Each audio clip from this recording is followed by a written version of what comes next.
So is sound deadening your four-wheel drive actually worth it? Well, in this video, I'm doing a two-stage budget installation of sound deadening so you can see if it's actually worth it, and we're gonna do a test to figure out how good it actually makes you read.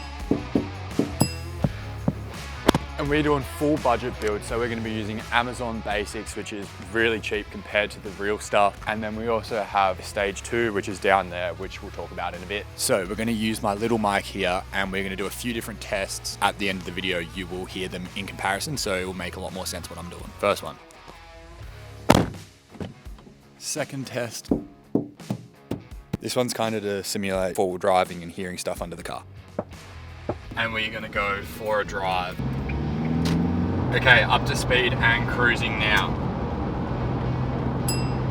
Okay, now we have the test out of the way. I have got to get into stripping the car because there are a lot of things to take out to do at least a somewhat decent job. So roll those time lapses and let's get moving. I'm also assuming there's probably gonna be some of you out there thinking, why are you sound deadening a pretty much new car? Because they all sound pretty decent, and you are 100% correct. They do sound good. But over 12 months ago, I put this car underwater for 4 hours up at Cape York. The entire thing was full of water. So I had to remove a lot of this stuff, funny enough, because it wouldn't dry. Plus bigger tires, stuff like that, it's just gonna make more road noise in general. So I kind of have to do it to get it back to factory, and hopefully better than factory.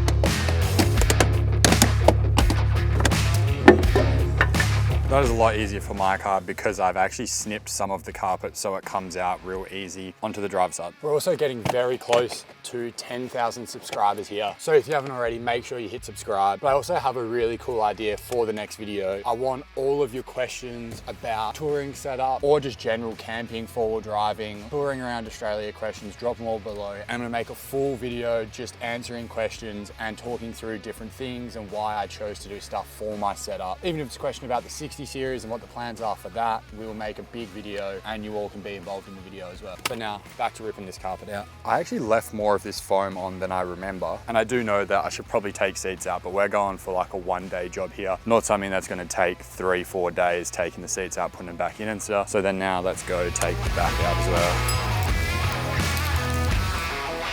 So I took the back seats out, and then that will allow me to lift this whole sheet up, I think, and get all this nice and easily. So as you can see, there is sand and dust everywhere. So because this is hopefully the last time I'm ever going to lift all this carpet up, I'm going to give it a good vacuum so the adhesive in the first stage of the sound deadening has something good to stick to. It's not sticking to this like dusty stuff. So I might even have to get a little wet rag and give it a wipe.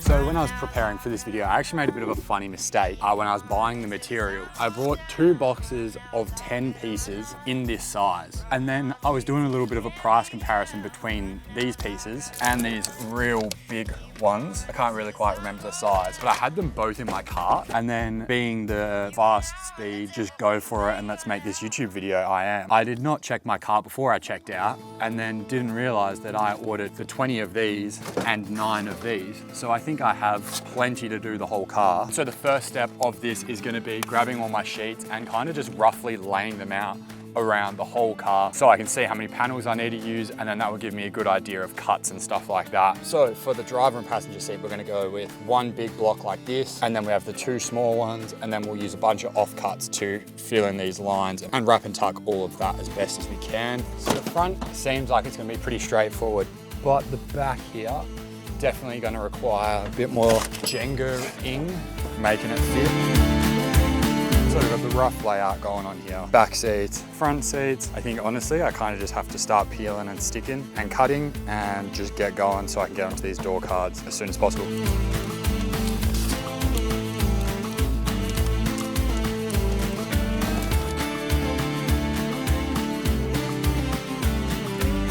So that took about 30 minutes or so just to do the driver, but I'll quickly show you what I did. I didn't talk through this one at all because I was kind of just focusing and experimenting and see what worked. But for the back, I'll talk through it a bit more so you can actually follow along and do it yourself and learn from my mistakes. All right, so again, to start on the back, I'm just gonna start with the floor panels.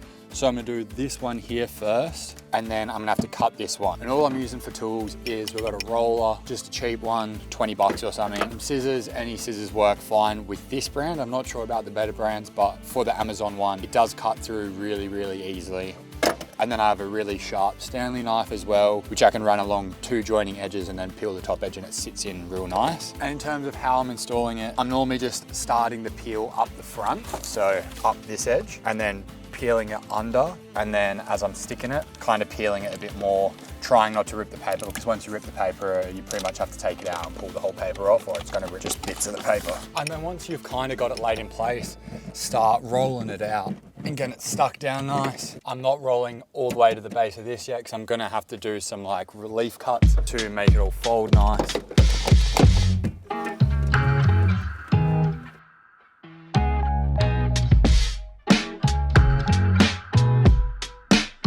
There's a start for the back. I think all that took me 17 minutes, which sounds like a lot, but I'm still learning and figuring out how to cut everything nicely, and then doing lots of just like little patchwork. Now I'm gonna go onto the top, and then I'll go down into that footwell and then finish the top on that side. I forgot to mention, I'm gonna be leaving like bits like these. There'll be like little gaps like this one, just because I don't wanna waste good bits. I'm gonna keep all the offcuts, and then I'm about to go around at the end and fill all those in. It is now 1 o'clock. I've put my AirPods in because I have to finish this entire back and then take all the door cards off and sound deaden them, and then put the door cards back on by the end of today, because today is Wednesday and I upload every single Thursday. So I am very behind schedule and I need to get a move on. So headphones going in, and I'll check back in when we're doing the doors.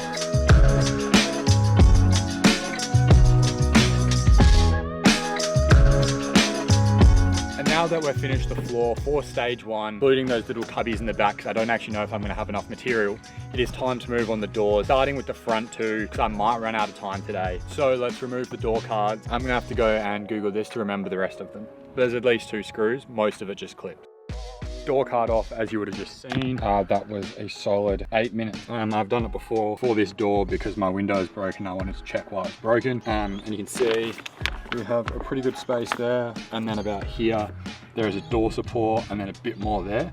So I'm just gonna make rough panels. I'm just gonna do a quick rough measure and just slap it in there as big slabs. For the doors, you're never gonna get it quite perfect, I suppose. Like, you can't get in there, but something is gonna be better than nothing here. It's gonna take a lot of that tinniness away, hopefully. So I'm gonna get to it. So I just actually found 10 more of A4 size sheets. So what I'm gonna do is, it looks like it's gonna be 1, 2, and a bit, half or 1 on top just to fill a gap, and then it's probably gonna be 2 more up the top of the door. So almost 6 full sheets per front doors, but I'm happy with that because I do really think this is gonna make a huge difference. Ready? Listen to this, hopefully you'll be able to hear. And then we'll go up to the top where there is none. Bottom.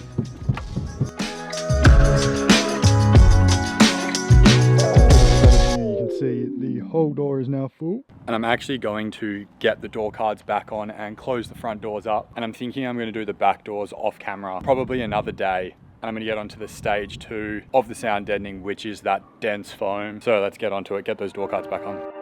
So now that we have all that sound deadening material laid down, we are going on to step 2, which is this mass noise liner. So I think there's a bit of a misconception from what I've read. The sound deadener will stop road noise. It stops like the vibration in the metal, whereas this one here actually like eliminates the noise that is penetrating through. So that is stuff like your tires, driving down the road, wind noise, that kind of thing. So that is actually what this is going to help with. There's the brand there. And so this part of the sound deadening is not budget friendly.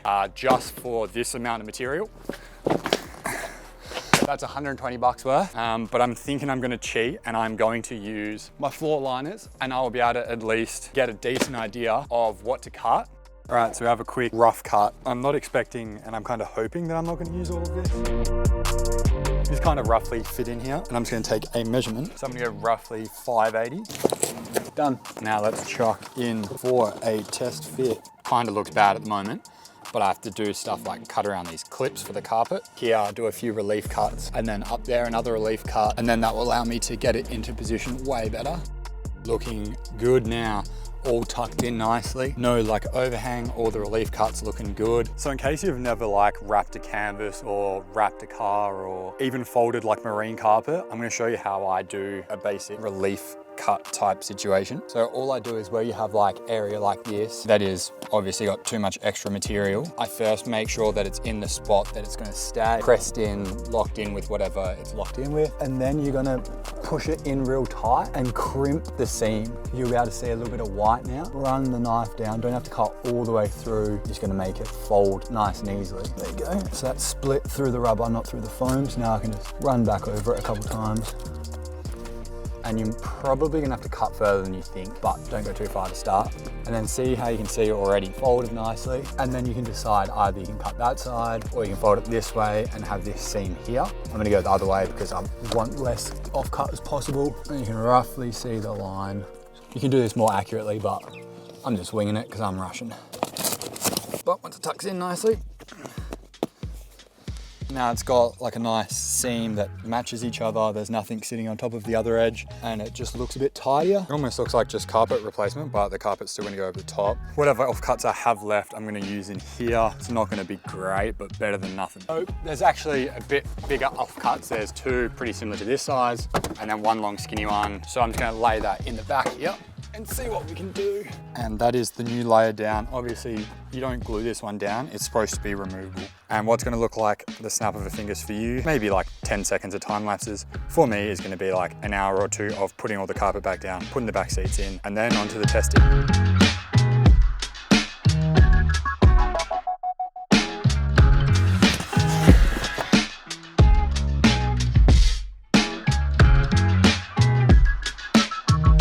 All right, the moment you have all been waiting for, is the sound deadening actually going to make any difference on the BT50? Let's go to test one. All right, so you got the before and now after.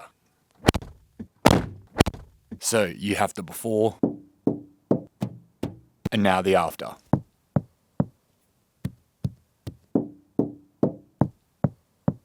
The third test. And then we have the final test, which is the on-road test. Here is the cruising at 80 k's an hour before, and then now the after.